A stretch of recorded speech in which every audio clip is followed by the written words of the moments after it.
there before or not? Um, Well, hide Now none. recording. they may have hidden everyone. The only people that are up are the people that are at the library, I think. Right. It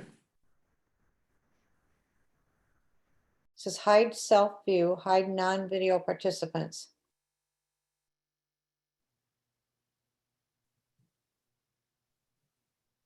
Did you start video? Video started. Yes. Fucking. Everybody in the room now? There are 38 people. Oh, okay. So I guess we can start then. Is everyone in the room now, Michael? 39 people in the room. Go ahead, you can start. Start. Okay, Jerry, we can start. Hello, everyone. I was not anticipating such a large group. This is fantastic. Let me begin by thanking all of you for showing up on a cold Monday evening. Not as cold as some of the, I think last winter it was snow on the ground at this time. So tonight I'm going to tell you about my book, Detroit's Birwood Wall. But I want to give you a little bit of backstory to the book because the wall was constructed back in 1941. I was born in 46. And I didn't learn about the wall until 1962. And then I didn't read about it until just a couple years ago. I didn't start writing about it until just a couple years ago. So a little backstory. I grew up on the far west side of Detroit, right on the edge of Detroit and Redford in the 6 Mile and Telegraph area. 2 blocks from 5 Points, which was the dividing line between Detroit and Redford Township. And I would say it was kind of uneventful. I lived in a all-white neighborhood made up of predominantly Catholics and Protestants. We did have, when I was 7 or 8, a working class Jewish family move in. And that was actually quite an event because my neighbors, I learned the word gossip at that age. And there was a lot of gossip preceding the move-in of this Jewish family. And after they moved in and settled in, they more or less stopped gossiping because these were normal people. I guess the intention of something different was greater than the reality. And that was the highlight of my awareness that people were judged based on something other than their color. I went to high school. My parents wanted to send me to an all-boys Catholic school, and I picked the University of Detroit Jesuit High School on 7 Mile in Evergreen. I'm sorry, 7 Mile near Wyoming. It's technically on Cherry Lawn. And during my sophomore year, and I were preparing for our midterm exams, and I was having problems with math, geometry specifically, and he was having problems with Latin. I was pretty good in Latin, he was good in geometry, so I agreed to meet him up at his house after school, up on Pinehurst near 8 Mile Road, and work on each other's weaknesses before the midterm exams. When we finished, before my dad came to pick me up, he asked me if I wanted to walk the neighborhood. And so we proceeded east in the rough direction of Woodward Avenue, but we just got a couple of blocks and came across this monolith, this concrete wall, 8 feet high, extending from Woodward Avenue down 3 city blocks. And he said to me, it's kind of an initiation, new kids to the block, new kids to the area, climb the wall and see how far you can walk it from 8 Mile south. So I climbed up on the top of the wall, and he climbed up after, and I proceeded to slowly walk south. Now, this was 20 years after the wall was constructed. So trees had grown, branches, and there were outbuildings. So people in the backyards were putting up structures, garages nearly abutting the wall. So there were obstacles.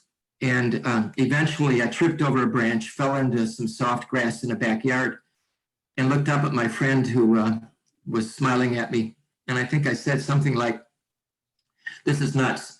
Why in the world would they build a concrete wall when they could have put up a fence, just a simple wire fence?"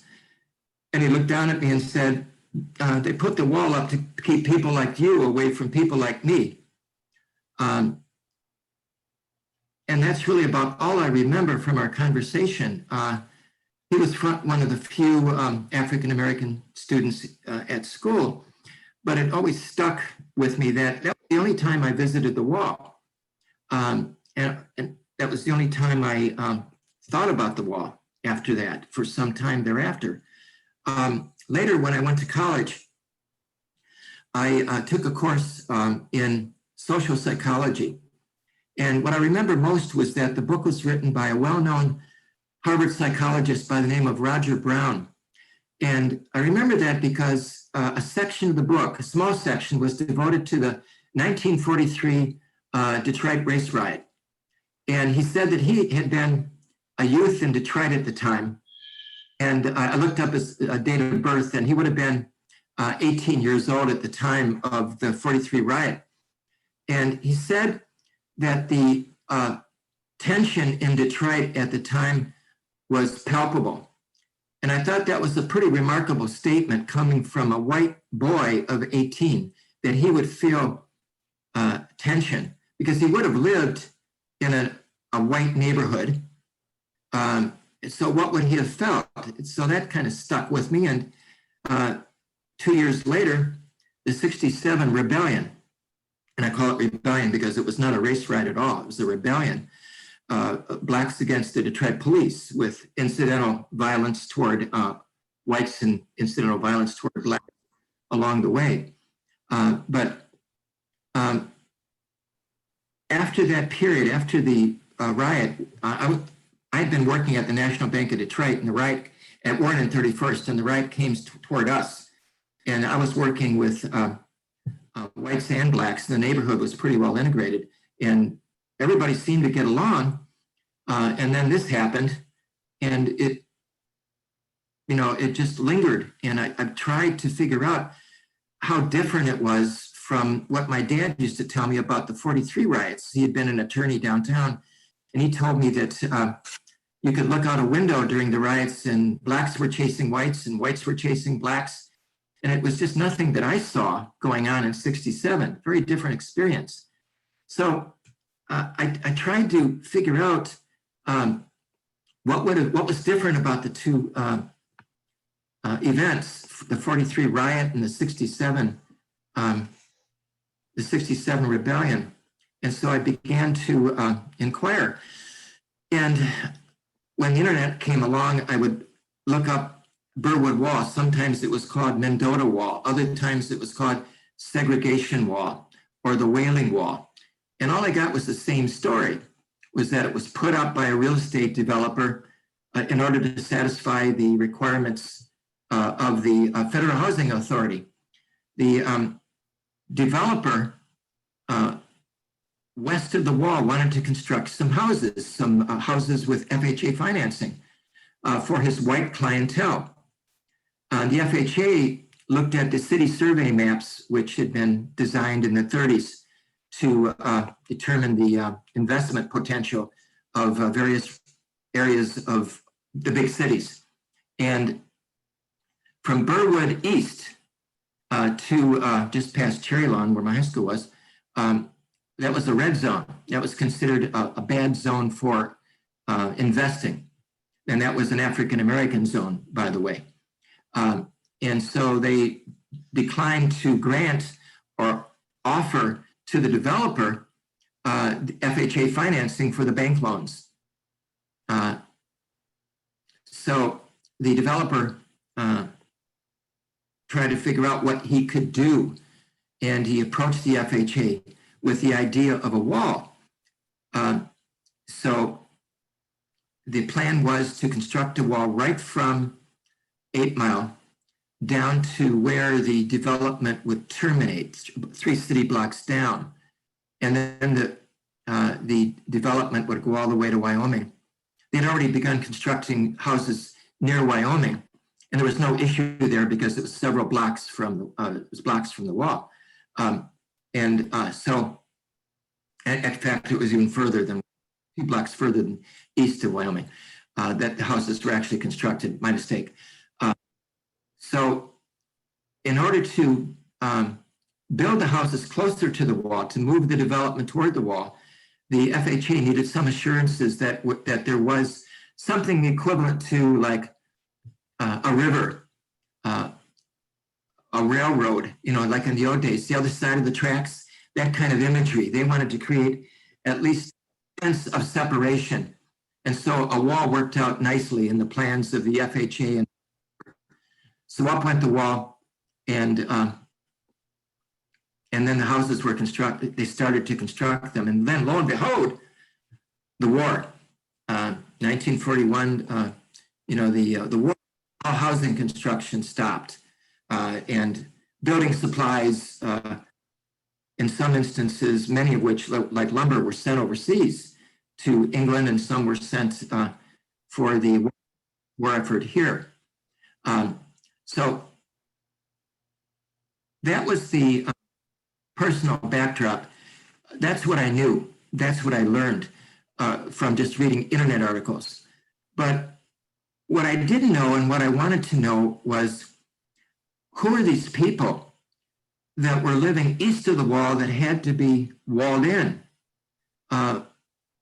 What was so horrendous? What was so frightening in terms of the developer and the FHA, and that would cause them to need to construct an 8-foot wall? It just made no sense. I remembered back to the first Jewish family in my neighborhood. That didn't make a lot of sense. And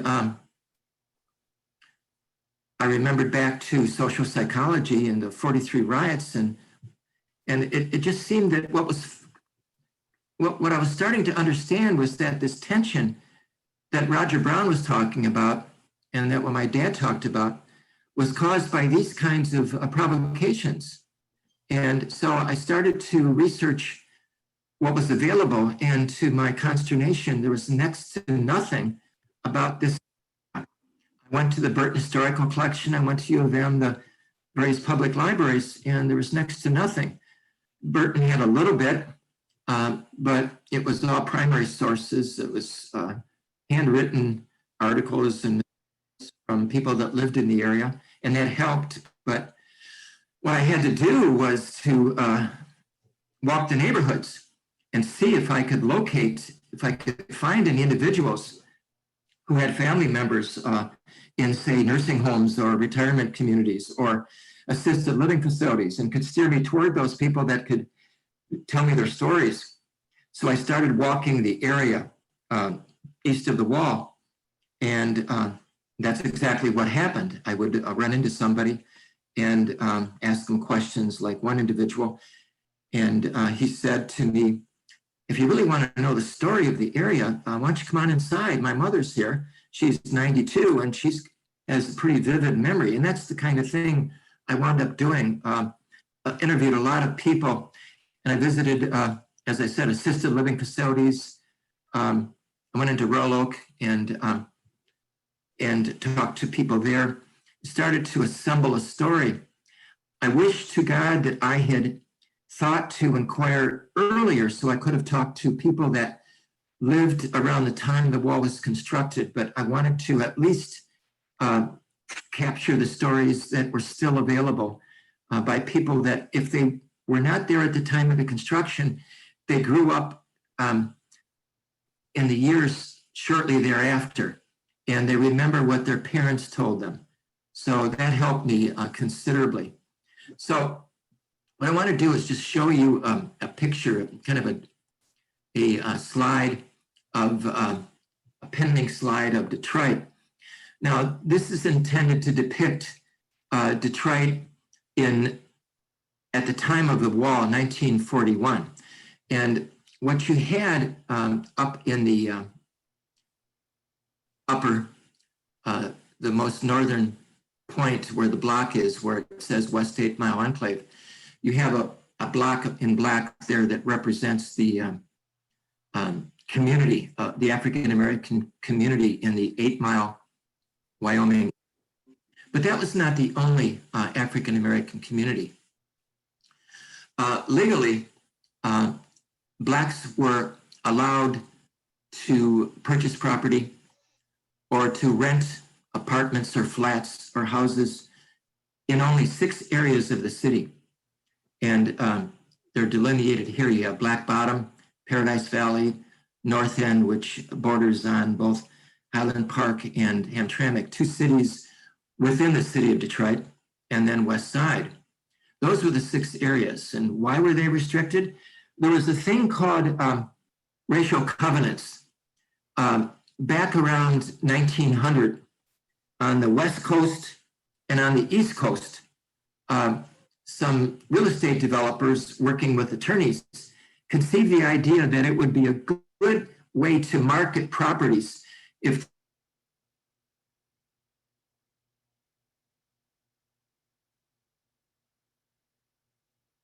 Oh, boy. It appears that our speaker froze. There he is.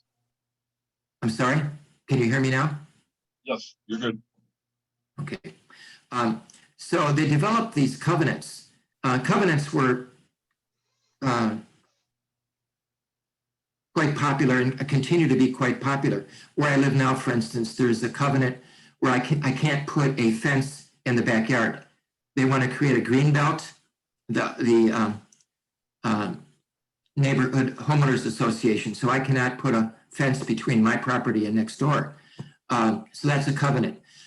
But back beginning around 1900, these racial covenants started to appear and they became very popular, so that by the time 1920 rolls around and the great migration north of Southern whites and Southern blacks enter the big cities in the north, real estate developers anxious to sell prime real estate decide to add these covenants into these subdivisions.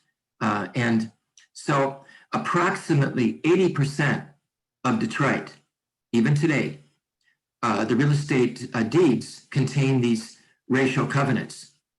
And it wasn't until 1948 when the Supreme Court ruled that these covenants were unenforceable. But until that time, certainly the time of the book I'm telling you about on the Birwood Wall, Blacks could only rent or purchase in the areas for which there were no racial covenants, including farmland up here, what had been farmland up at the border between Wayne County and Oakland County, and Conant Gardens, which was a middle-class development. You didn't move into Conant Gardens unless you had a little bit of money. This was middle class. You had teachers and dentists and morticians. You had postal workers in some cases. The same was true with the West Side. The West Side, you had accountants and lawyers, and you had some working class individuals who had saved their money and were able, particularly on the more western side, purchase small bungalows. But they were unable to cross over Tireman into the white area. If they did, there were problems.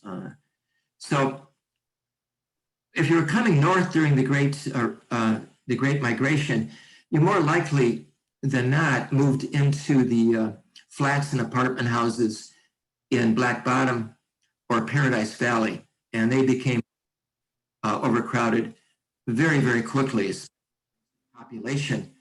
the population of Detroit grows, because by, I think, let's see, 1920, the population of Detroit is 990,000, give or take, 993,000. But then it jumps in 1930 to 1.5 million. Then 1940, it's 1.6 million. Now, and these are the census numbers, 1950, 1.8 million. And then the decline starts. Actually, statisticians projected that in 1943, the population had jumped from 1.6 million in 1940 to 1.9 million, possibly even 2 million. So the population decline occurred immediately after the riot, from 1.9 to 1.8 in 1950, down to 1.5 in 1970, 1.2 in 1980, 1 million in 1990, 730,000 in 2000. Now 2010 it was 700,000, and now 2020 the guesstimate is about 650,000. So the decline has been steady, and so my interest is in 1943 and what were the precipitators of the riot, because I heard for much of my life that there was this racial tension occurring. And so the Birwood Wall seemed to be a precipitator. Well, after the Birwood Wall, shortly, just a few months later, there was a housing development, a public housing development financed by the federal government of whites in one area and blacks in another area. And the area designated for blacks on the northeast side was called the Sojourner Truth Housing Project. And there a riot occurred because the blacks who were moving in were not, to say the least, welcome by the predominantly Polish community, which was close by, St. Louis the King parish. So there was a small riot there, but it was snuffed out over a period of time, negotiations with the federal government and local authorities. And then another event occurred in the factories.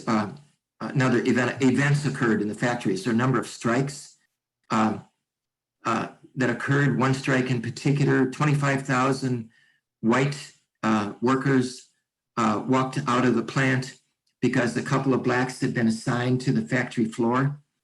And there was a lot of outside agitators that had entered the area and tried to stir things up. Ku Klux Klan members had tried to agitate. And so the UAW stepped in and forced their workers back. So anyway, these were precipitators: the Birwood Wall, the Sojourner Truth housing riot, the Wildcat factory strikes. And so I'm beginning to understand where the racial tension came from. And I wanted to get a feel for how it really affected the daily lives of individuals. And so, as I say, I did research on Detroit in 1941, starting with what people told me up in the 8 Mile area. And I want to show you some pictures, some slides to give you an idea what living conditions were like, not only in the 8 Mile, Wyoming area, but in Black Bottom and Paradise Valley, et cetera. So let me move to the next slide here. This slide here is a picture of a house in Black Bottom. Eventually, of course, this will all be leveled for I-75, so-called urban renewal, or what blacks up on 8 Mile refer to as Negro removal. So urban renewal will level all of this area here. And these people have to find a place to go. And some of them will wind up on the other side of Woodward in the 12th Street area, and overcrowding will occur there as it did here. And of course, we remember what happened in 1967.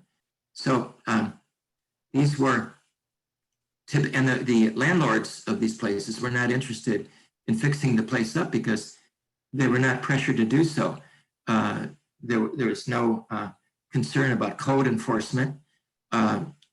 So they would raise rent, often every other month, knowing full well as the Great Migration was occurring because of the factory orders and the demand for workers continued, that if these people complained about the living conditions, they could just leave. And if they left, they had new tenants instantly.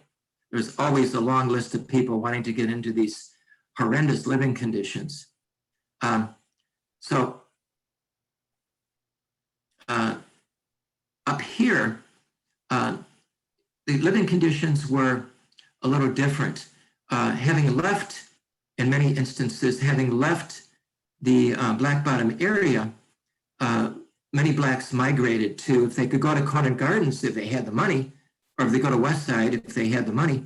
And if not, some of them migrated north to this 1 mile square area. And this is a picture of the actual neighborhoods. Now, the wall is down here.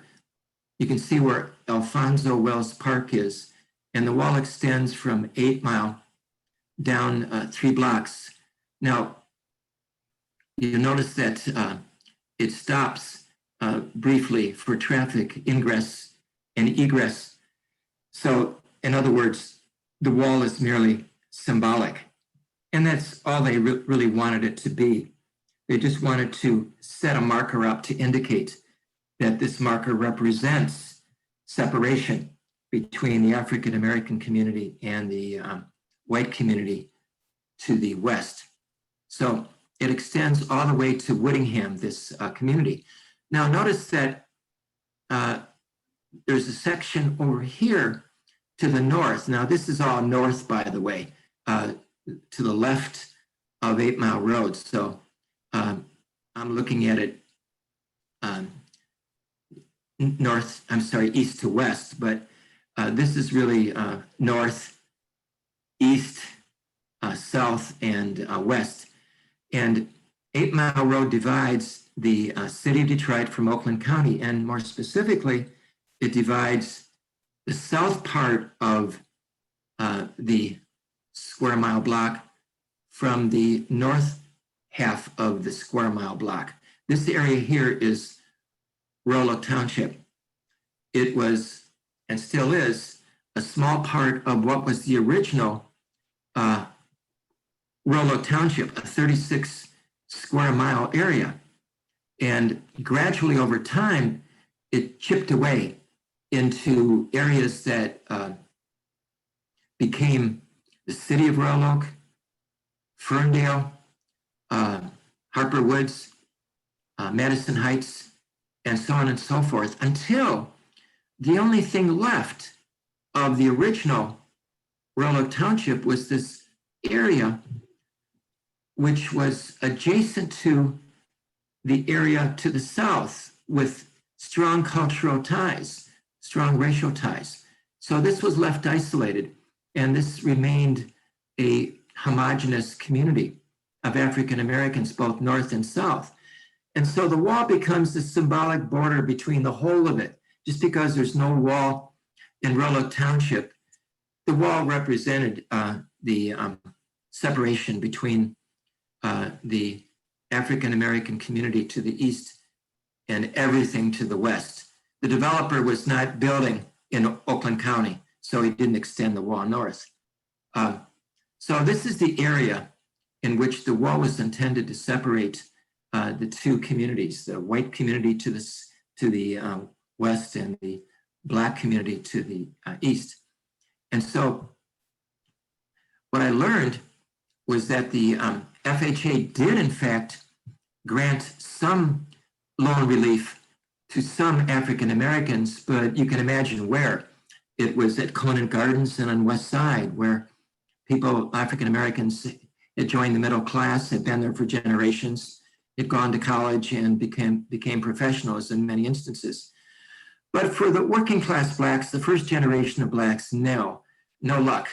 And so what they did was construct homes, shanties, if you will,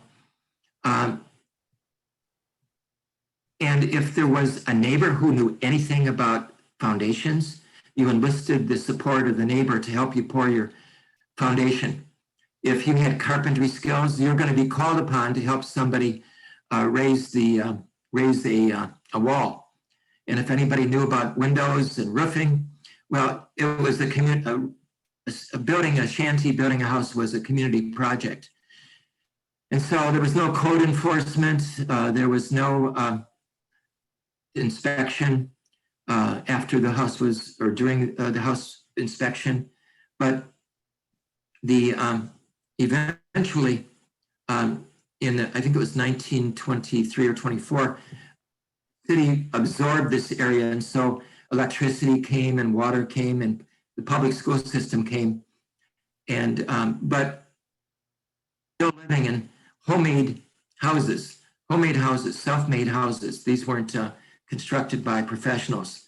And so the value of their land was relatively worthless.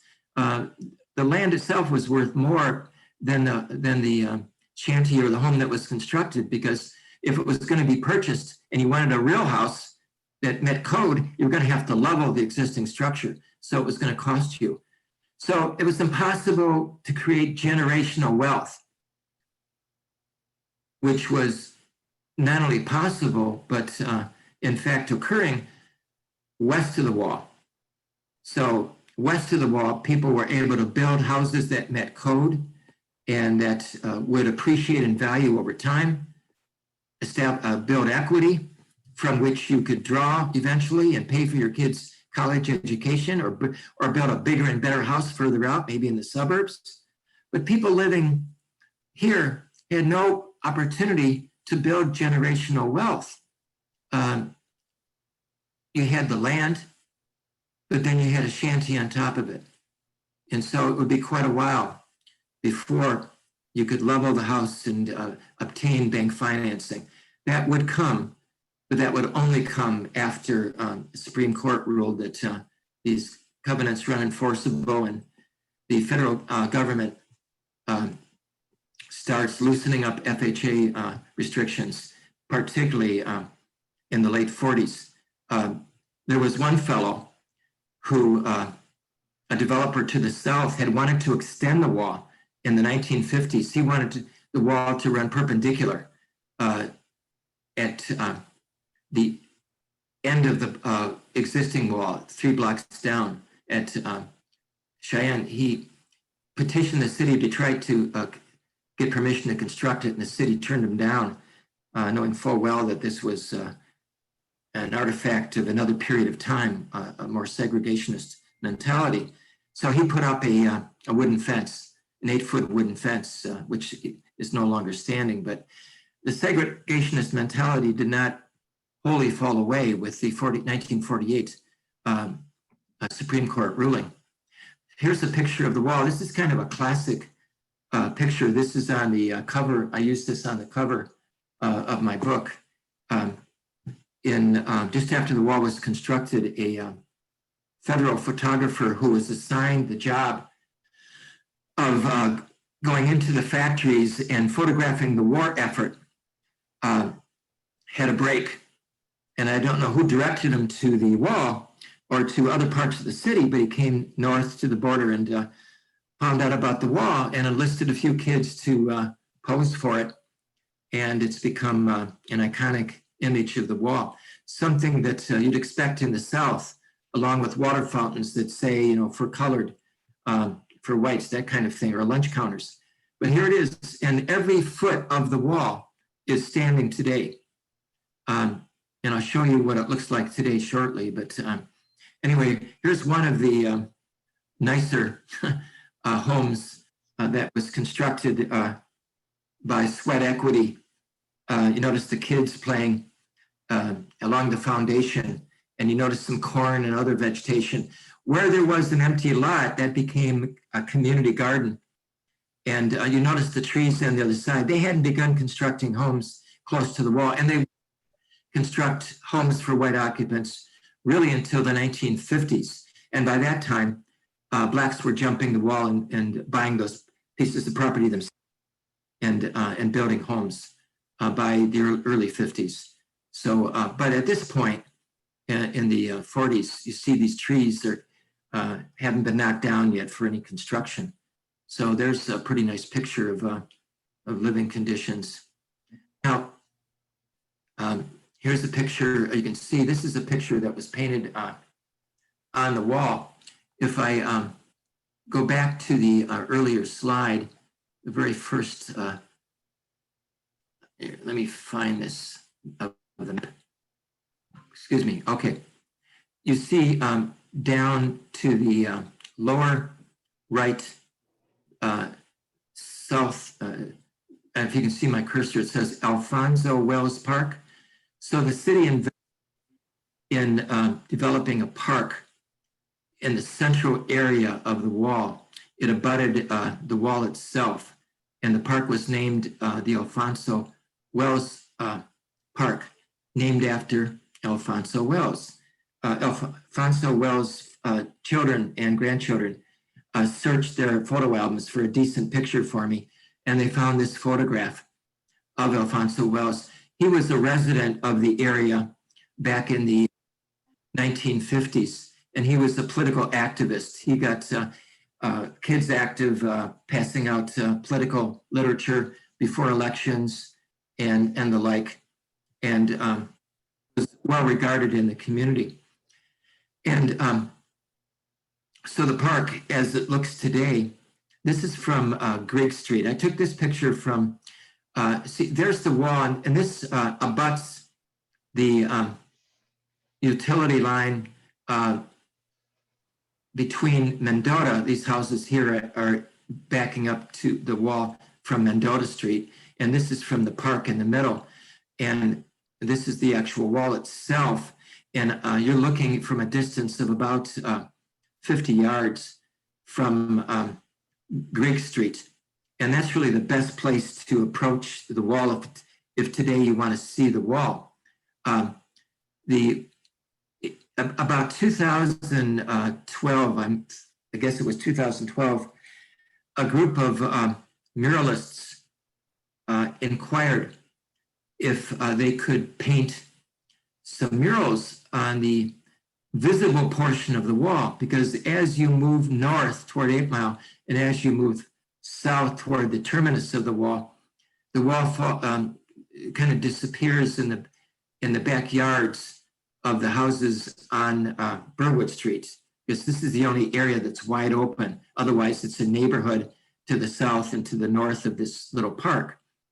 So city says, yeah, that'd be great. And so they descended upon the park one summer day in July of 2012 and started drawing all kinds of pictures of the civil rights movement, of homes and the like. And here's one particular one.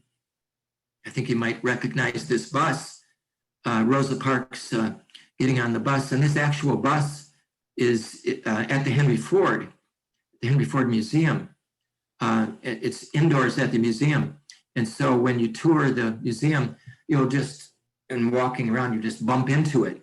It's you know, it's not no big neon lights or anything. It's just there. And you can get on the bus and you can actually see what the bus was that Rosa Parks rode during the civil rights move era of the 1960s. And so they captured that in the mural and many other pictures as well. Here's Alfonso Wells, two hands holding up a picture of Alfonso Wells, but I don't know if you can make out this image here of the specter of the Ku Klux Klan behind him, always present, ever present in the history of Detroit. The Black Legion from the 30s and the Ku Klux Klan from earlier that never quite went away. They even had a house on the east side of Detroit, which was kind of a staging area where they could plan factory infiltration. So the KKK was very active in Detroit, Yes. Particularly in big industrial cities like Pittsburgh and Buffalo, and particularly. That's correct. It's 0721. And here's a friend of mine, Teresa Moon, who grew up on Grigg Street, so kitty corner from the wall, and she's taken it upon herself to function as kind of a docent in the neighborhood. So if people come into the park and they look a bit bewildered, and wonder what's what, where's what, she'll come over from a house toward the end of the park across on Griggs, and she'll ask them if they have any questions. She'd be happy to, answer them. She grew up in her parents' house on Griggs, so she's been living, waking up every morning and looking out the front window and seeing the wall since the early 1950s. So Teresa is a good person to talk to if you want to get a sense of the community. And she helped me a lot in terms of meeting individuals and also hooking up with neighborhood organizations and the like, and having a dialogue with community groups. She was a vital link, and so I pictured her here.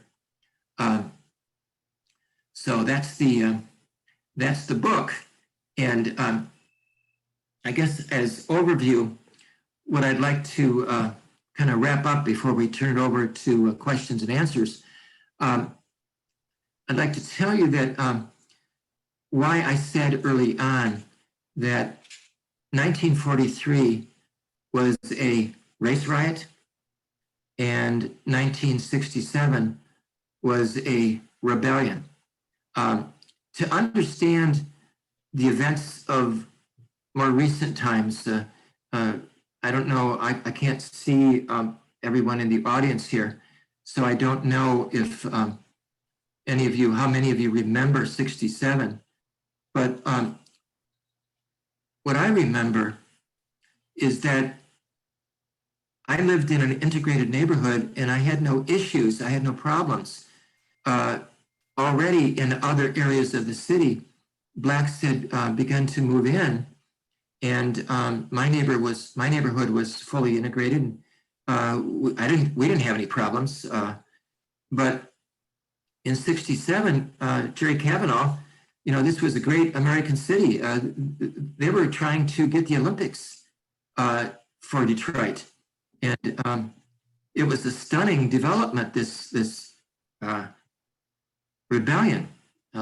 City Hall certainly didn't understand it, but what was really happening was, because of this, in part now, because of the Supreme Court decision, and because Blacks were moving out of these segregated areas, many whites were concerned that they were concerned about such things as property values. They were concerned that their children were going to have to go to school with Black kids. Typical racist concerns. And so there was certainly a tension, but it wasn't to the degree that 43 was a racial tension. Whites were slowly moving out.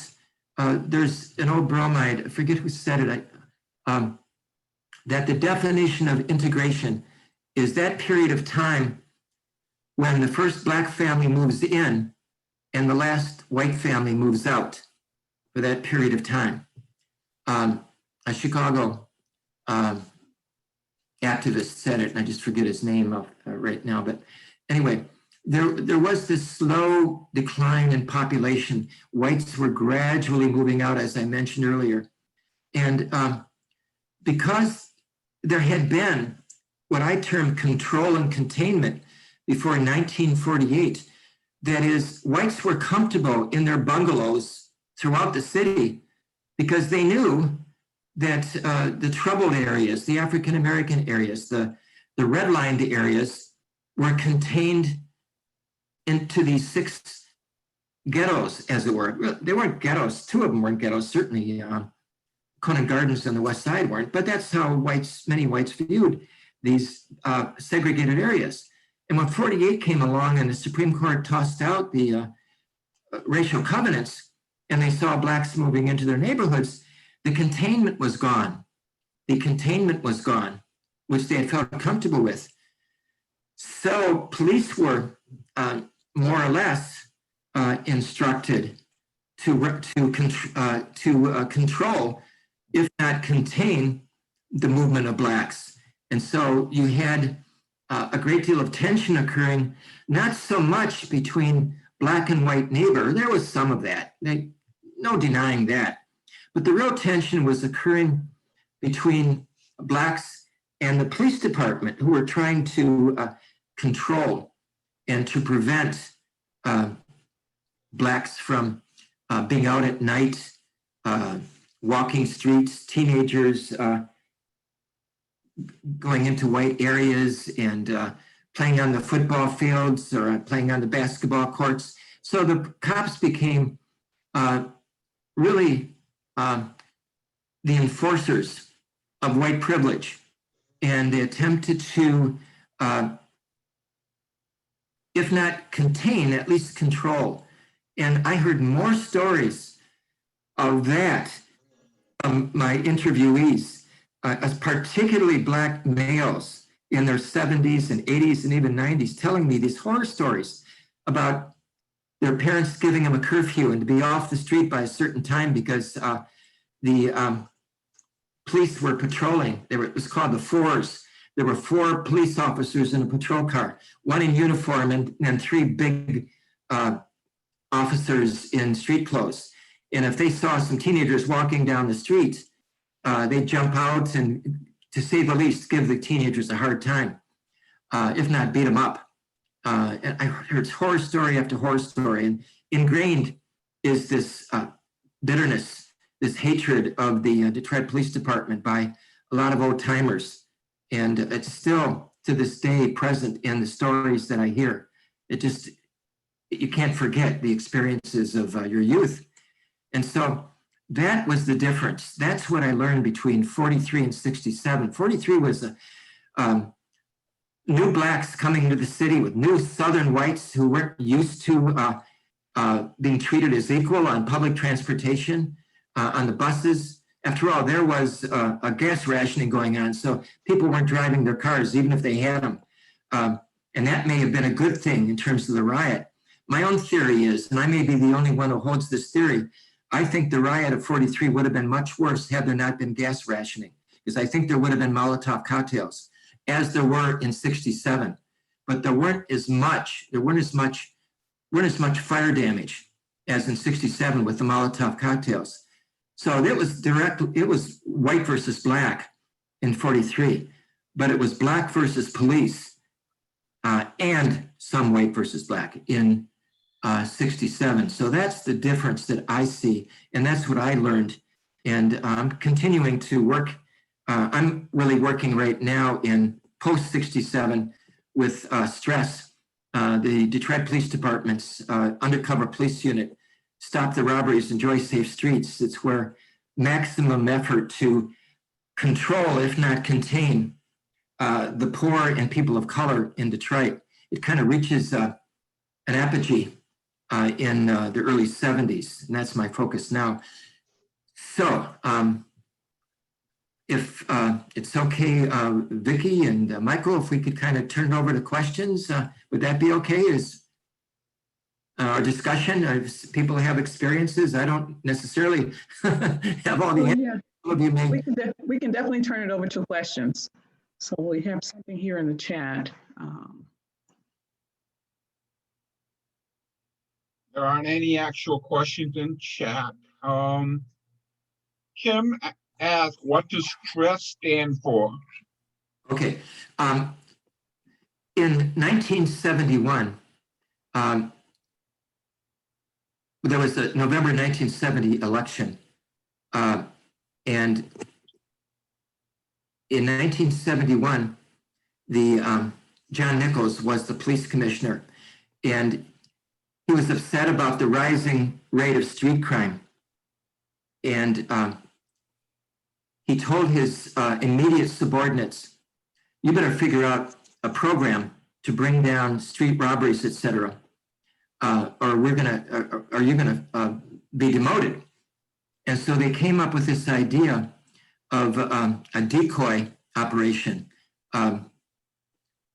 Wasn't there a fairly recent television program of decoys with automobiles where cars were left running and people would steal the car? I think there's been a TV program about that decoy operation. But anyway, this was a decoy operation where 4 police officers would go out together. And one of them was dressed in the manner of those living in the neighborhood, or might dress up as a wino or the like, and just wait for the opportunity to strike. The opportunity being approached by someone who would attempt to rob them, at which point his partner would rush in and arrest the person, and you'd have the 2 other police officers at some distance, just as a safeguard. And so that was the idea, to try to curb street crime. The thought was that street robbery was the bellwether crime. And if you could curtail street robberies, you could impact rape and homicide. Because a lot of things went wrong with street robberies. Sometimes when you were robbing a female and you'd had a few drinks or been on drugs, you got it in your head, you wanted more than just the money. So that led to rape and sometimes murder. And so they felt that if they could attack the bellwether crime, they could affect the stats in general. And so the unit was called STRESS, Stop the Robberies, Enjoy Safe Streets. Well, it got a little bit out of hand, and more than 30 young black men, approximately 30 young black men were, actually 30 men were killed, and 90% of them were African American. Only 2 or 3 were white. And so there was a hue and cry from the community that this was getting out of control, especially after a couple of teenagers got killed. And the story was, in the case of the 2 teenagers, that they were trying to steal a watch off of one of the STRESS officers. They didn't know it was the STRESS officer. And when he identified himself as such, they took off. Well, in those days, you had license as a police officer to use deadly force. And so he shot them both. And so there was the official version, which the official story was they robbed him and they attempted violence upon him, and he defended himself by shooting him. Of course, the bullets in the back kind of contradicted that. Plus, there were witnesses. So aside from the official version, there were people interviewed, including a nun at Blessed Sacrament Cathedral. And this is where it occurred, right behind it in a activity center. And she testified that it was cold-blooded murder, that they were running away and he shot them both in the back. And so stories like that, eyewitness accounts that contradicted the official reports, created great consternation. And so the city was already population-wise 50-50, and everyone knew that it was just a matter of time before City Hall would be controlled by African Americans. But this was the last period of time where you had a white mayor, Roman Gribbs, who won the election barely in 1970. Richard Austin managed to get 49% of the vote, 49.5%. Roman Gribbs got 50.5% of the vote. But everybody knew the writing on the wall. This was going to be, City Hall would eventually be controlled by African Americans. And so this was the last hurrah. And Jack Nichols, the police commissioner, was not about to let things get out of control from his perspective. So he instituted STRESS. Coleman Young, however, ran for mayor in 1974. And a major plank in the platform was the eradication of stress. And there were trials of police officers who were out of control. A number of police officers, STRESS officers, were out of control that were responsible for multiple homicides, the multiple deaths. I can't call them homicides because they weren't convicted. And so when Coleman Young came in, he technically eradicated stress, but you know what? He didn't eradicate stress. He renamed them the Bluebirds, and he used them to help eradicate crime on the bus system, because a lot of robberies were occurring on the buses. And so he got together a lot of the former stress officers, asked them to work undercover on the buses and called them Bluebirds, and nobody was the wiser. So that went on for a period of time. And of course, Coleman Young's legacy is longstanding. So that's quite a period from 1940, when you had 1943, a peak population of people, to today's 600,000. And a lot of events occurred that account for the devolution of Detroit's population. I don't know, did another question surface? I hope I answered that adequately. There's a lot of history here, that's for sure. If you understand Detroit, you kind of understand all the big cities in the north in some respect. So you have 3 questions in addition from people asking if there's been any efforts to take down the wall. Yeah, periodically, not recently, but I would say in the 1960s, primarily, maybe into the 1970s, some neighbors made inquiry of the city of Detroit to remove the wall as an eyesore, especially when they learned what the original purpose of the wall was. The city of Detroit said, "You can remove the wall if you wish, but we're not going to come in and do it. We're not going to fund it. It's going to cost a lot of money to remove 3 city blocks of an 8-mile, a 1-foot thick wall. We're just not going to do it." And so people threw up their hands and just kind of put outbuildings, garages and outbuildings, and grew plants and shrubs and trees and covered it. So its history was kind of forgotten, and except for this park area. And of course, an enterprising group of artists decided, since it's exposed, let's make something out of it.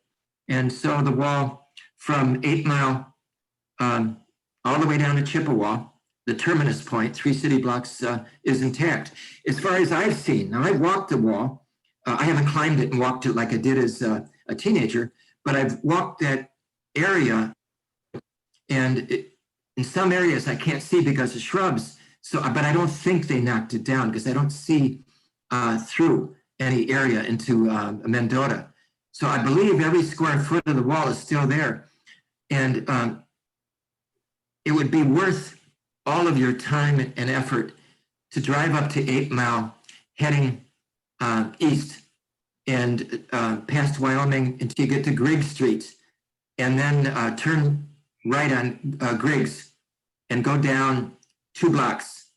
And there on your right, you'll see Alfonso Wells Park, and you'll see the wall in all its splendor, and you'll be greeted, that's for sure, by neighbors. People come from all over, and all over the world. Teresa Moon was telling me last summer, a small group came from Germany. I guess they were coming to Detroit for some reason, but that was one of the areas. And there's great interest in Latin America. I was interviewed a couple months ago by the BBC in Latin America about the wall, and they expressed great interest. There's as much interest, it seems, overseas as there is here. It's a true segregation artifact, and I hope it's always, and of course now it's protected. National Park Service is, there's going to be a monument erected, historical monument erected. So National Park Service is guaranteed that, some funding, $40,000 of funding.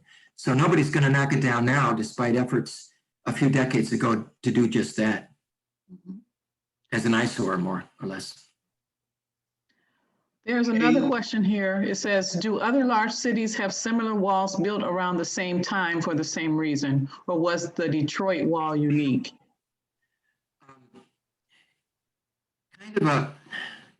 complicated question. Detroit was unique in terms of what we have in terms of the size and magnitude of this structure. It is true that in Florida, there was a wall constructed between a housing project and another area, a white area. But that was smaller in scale, and it's nearly completely obliterated today. And I received a communication from a writer in Texas about 6 months ago. She was, you know, the program, the television program about high school football called Friday Night Lights? Mhm. She grew up in a small town in Texas where the Friday Night Lights program was modeled after. And she said there was a smaller version of a wall. I guess there are some stone remnants of it, but nothing like we have here. But she said, yes, indeed, there was a wall constructed to separate the African Americans from the whites, but it was smaller in scale and it's totally deteriorated now. But she wanted me to know about it because there were such small attempts, but nothing like this. This is otherwise, I believe, unique in the United States. All the more reason why you should see it. You should see it because it's as important to our legacy in Detroit and to our legacy of race relations, because the tension here was as bad as anywhere. I can't imagine from what I've been led to believe from people I talked to that it could have been any worse. That is 1943. And this was build-up. This was the build-up. This kind of attitude, this kind of mindset that created such a structure. Question?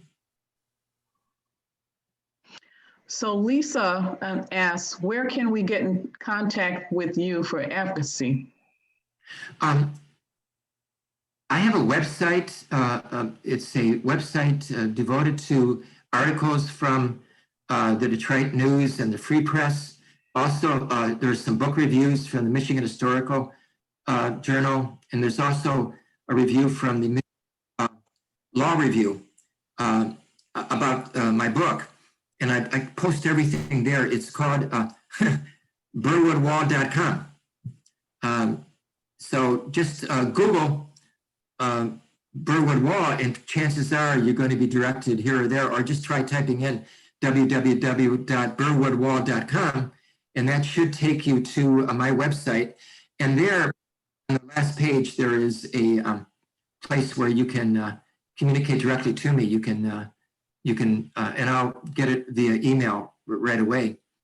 Now, if you want to write me directly, by the way, I'm on Facebook. I've got a Facebook page too. You just, if you want to friend me on Facebook, I'll friend you. Just go to my name, Gerald, Gerald, and then Van Dusen, VanDusen. And on Facebook, the book is noted, and you can communicate with me there. Or my email address is Van Dusen, GVANDUSEN @gmail.com. So a variety of ways to contact me if you'd like to talk some more. If any of you grew up in Detroit or are fascinated by Detroit history, as I say, my area of interest is my lifetime.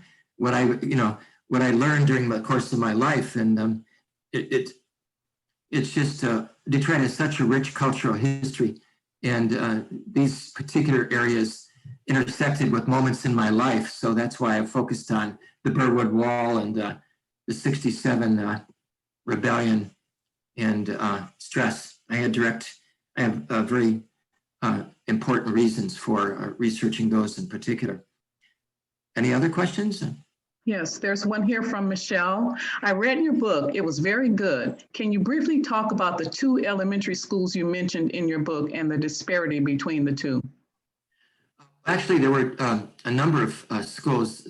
Higginbottom was the school on the Detroit side. Higginbottom, the residents of Detroit were long waiting for. After the area had been annexed in the mid-20s, one of the advantages of annexation wasn't just to get water, Detroit water, electricity, was also to join the Detroit public school system. So Higginbottom was the pride and joy of the community. You had, let me see if I have pictures. I know I don't have, oh boy, I don't know if I can show this. There's Higginbottom Elementary School. I don't know if that came out very well, but that's Higginbottom, blue two-story structure. And named after the architect, by the way, who designed a lot of schools. Higginbottom did. And then on the side was Carver Elementary School.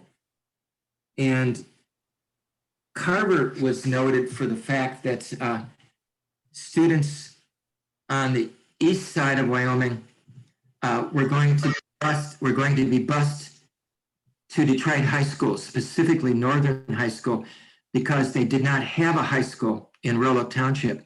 So Detroit agreed to accept them for tuition payment coming from Roanoke Township. And Roanoke Township was having money funding them.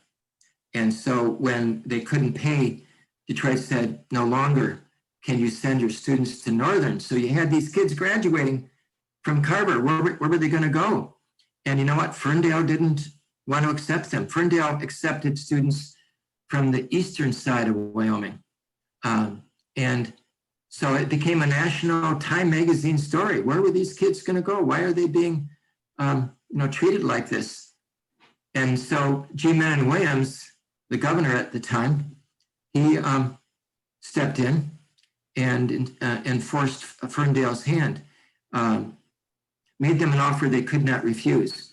And so they accepted the students to Ferndale, a wonderful school where Blacks were not allowed to use the swimming pool, and where after school, if they went across the street to the ice cream store, it was white only. They had to walk into downtown Ferndale to get ice cream if they wanted, if you were out of school at Ferndale High. So it never ended.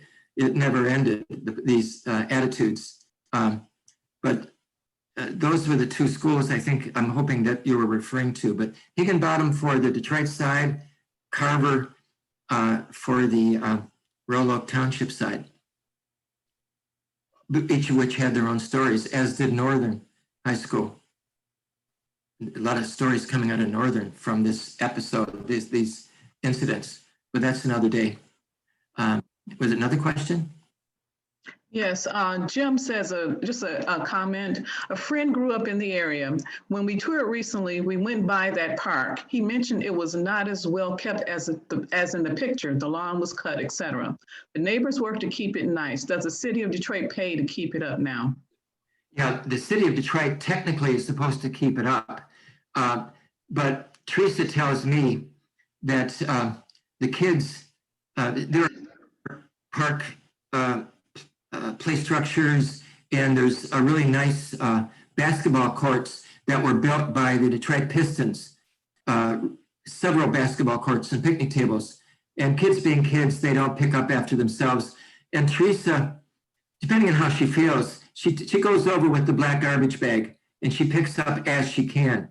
But it's really the responsibility of the city of Detroit. And like a lot of the parks, city parks, they're not as well maintained as they ought to be. That is a picture that I took on a day that it was pretty cleaned up. I didn't clean it up. That's the way it was when I took the picture.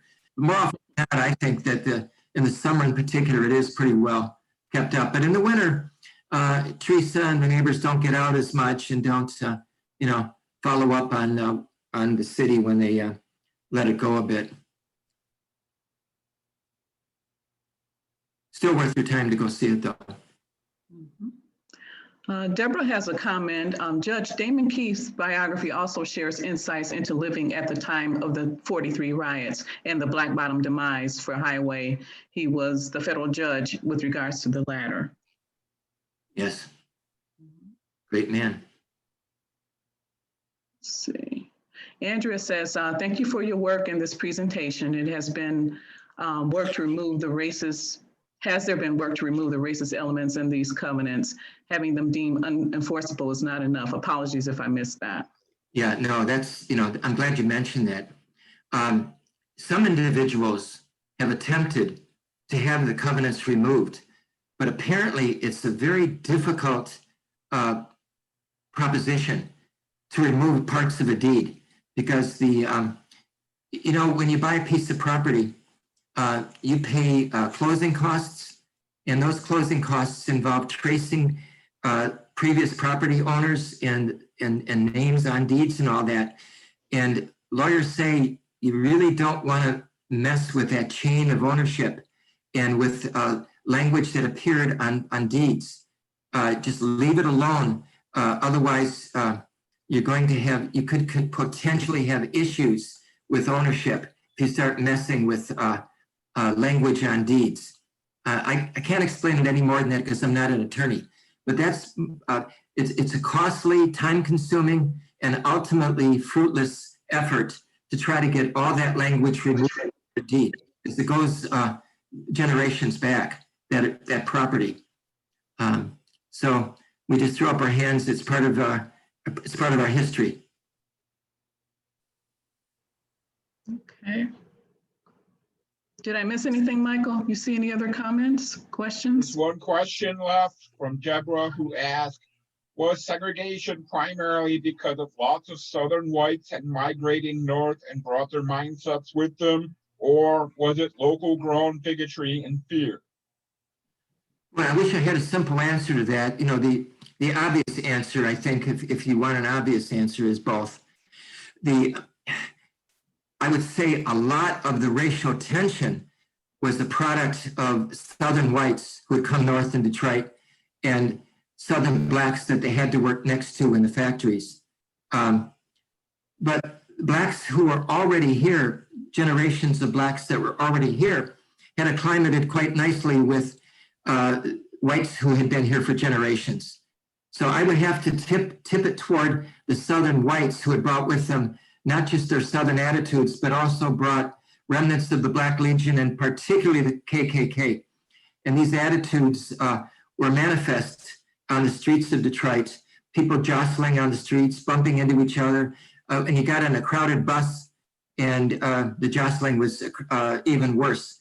Names were hurled back and forth, and fights occurred all the time on the buses, on the streets, in the city parks like Belle Isle. And of course, that's where the riot really originated, and with events or incidents that occurred on Belle Isle. So, yeah, I'd have to tip it to what you suggested about the Southern whites' attitudes more so than existing. I think it's both, but I think particularly the attitudes of Southern whites coming north, first generation Southern whites during the Second World War. That's really what probably caused most of the tension, in my opinion. The last one I'll bring up is a question. Somebody asked if your book is available at the library. The answer is yes, it is. If you go to the website and you search for the library website, you search for Birwood Wall, you will find at least 7 or 8 copies available. And you've got my email address if you want an autographed copy. Okay. Gerald, show your new book. And So after I did Birwood Wall, I was trying to understand more about the 43. And the next logical step, what was the next element that contributed to the hostilities, the tension? And it was the Sojourner Truth housing. And so my publisher wanted to come out as soon as possible with this. It's called the Detroit Sojourner Truth Housing Riot. And the subtitle is Prelude to the Race Riot of 43. Now, I'm not working on a book on the factories. That deserves a book, no question about it. The wildcat strikes, the so-called hate strikes, particularly particularly in the Packard plants, because the management was not sympathetic to integrating Black workers. The UAW was, and a lot of the civil rights workers in the area were, but Packard wasn't. The Packard plant management was not particularly interested. And so the UAW really had to fight on behalf of the African-American workers to get them on the floor. And the KKK was on the floor, you know, feeding their lies and to the workers. And they convinced 25,000 workers at Packard to strike. And that was just a couple weeks before the 43 riot. Things had just, the tension had built and things just blew up. Specifically on Belle Isle, but it could have been anywhere, and it could have been any time, because things were rife for rioting.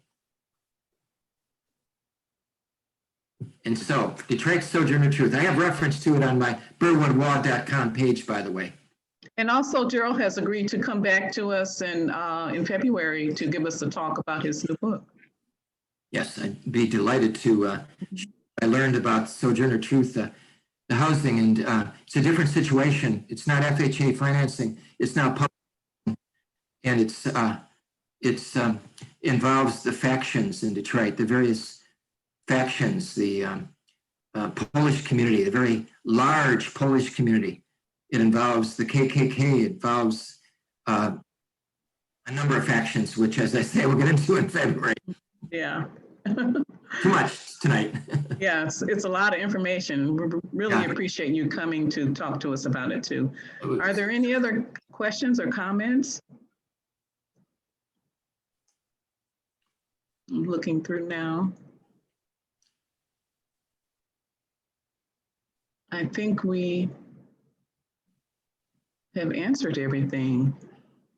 Well, can I please thank everybody for attending. It's been my great pleasure to share my personal passion in life is to try to uncover some of the untold stories or the little known stories of Detroit. And so I very much appreciate an opportunity to share this. And so Vicki, thank you. And Michael, thank you for attending the offer here. And hope to see you after the holidays, and everybody stay safe and Yes. see each other again, I hope. Okay, thank you so much, Gerald. And I'll be emailing you tomorrow with possible dates for February. Thank you. All right, thank you. That was terrific. Good night, Thank everybody. you. Thank you.